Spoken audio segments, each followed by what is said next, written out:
can be incredibly important to know your genetic family history because you can look at it, you can map it out with your genetic counselor, and from that you can see what could potentially be in store for you or what you could be at risk for.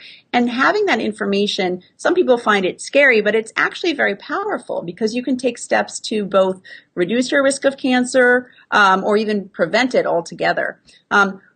Knowing your family history is a little bit more involved than what some people might think. For example, some people think that you only need to know, if you're talking about, say, breast cancer, you only need to know cancers in women in the family. And furthermore, some people think that, well, it can only come from your mom's side of the family. Well, that you can get a risk of breast cancer just as easily from your father's side of the family. And actually, men can get breast cancer too, and that's actually one of the sort of hallmark signs for family breast and ovarian cancer. The things that are important to know in your family history include, exactly what cancers people had.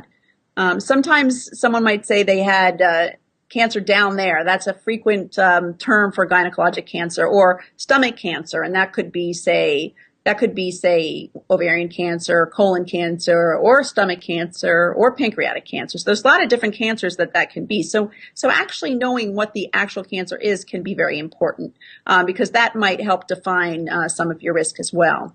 You'd want to know ages of onset of cancer. Earlier age of onset is oftentimes associated with genetic predisposition to cancer.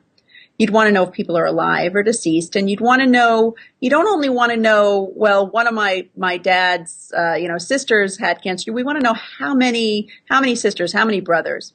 These things can be important because you can look at a family tree and there can be very few women in it. And if there are few women, there's going to be less of a chance of people having ovarian cancer or breast cancer. If you have multiple generations of 12 women in each generation, and there's only two cases of breast cancer in there, it's going to be less likely that's going to be a really worrisome pattern. So it is important to know not only about the people that do have cancer, about the people that don't have cancer. Other things that are important to know would be, did people have their if everyone in your family has had their ovaries out and their uterus out for fibroids, then fewer people certainly are going to get ovarian cancer. I'm not saying that you're necessarily going to have all this information, and it's not, it's not a problem if you don't have this information, but the more information you have, the better.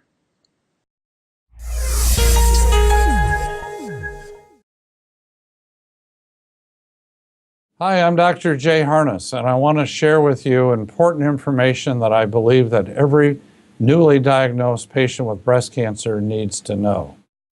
I'm a breast cancer survivor. I am a breast cancer survivor. I am a breast cancer survivor. And I want every woman to know about personalized breast cancer treatment and the genomic test. A test that helps guide a woman and her doctor to the best treatment options for her.